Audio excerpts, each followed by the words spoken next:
पुण्यातील स्वारगेटच्या बस स्थानकात बसमध्ये मुलीवर अत्याचार झाल्याची घटना उघडकीस आली आणि त्यामुळे पुणे शहर हादरलेलं आहे। शिवशाही बसमध्ये तरुणीवर अत्याचार करण्यात आलाय।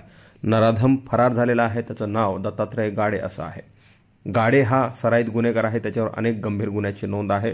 धमकी देणं, लूटमार करणं यासारखे अनेक गुन्हे दत्ता गाडे याच्यावर दाखल आहेत। हा मूळचा रहिवासी शिरूरचा असून शिक्रापूर आणि शिरूर पोलीस ठाण्यात गाडेवर गुन्ह्याची नोंद आहे। पोलिसांकडून दत्ता गाडेचा शोध घेतला जात आहे।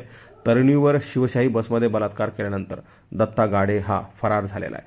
पीडित 26 वर्षीय तरुणी फलटणला घरी जाण्यासाठी पहाटेच्या सुमारास स्वारगेटच्या बस स्थानकात आली होती। त्या ठिकाणी उभा असलेल्या दत्ता गाडे याने तिला तुझी बस दुसरीकडे उभी असल्याचं सांगितलं। मात्र माझी एसटी याच ठिकाणी थांबते, तिकडे जाणार नाही असं त्या तरुणीनं सांगितलं।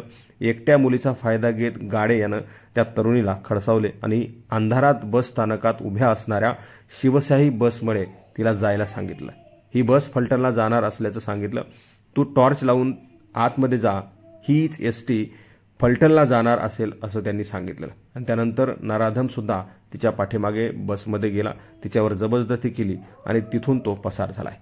ही घटना घडल्यानंतर पुण्यात त्या तरुणीची कुणीही मदत केली नाही। ही तरुणी दुसऱ्या बसनं फलटणला आपल्या घरी पोहोचली। त्यानंतर आपल्यासोबत काय घडलंय हे प्रसंग नातेवाईकांना सांगितल्यानंतर नातेवाईकांनी पोलिसात धाव घेतली। आरोपीचा शोध सध्या पोलीस घेत आहेत।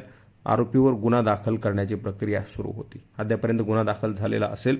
दत्तात्रय रामदास गाडे असं आरोपीचं नाव आहे। अद्याप तो फरार आहे। पोलिसांकडून त्याचा शोध घेतला जातोय। दरम्यान एकट्या पुण्यातीलच नव्हे तर महाराष्ट्रातील महिला असुरक्षित आहेत असं यावरून सिद्ध होत आहे।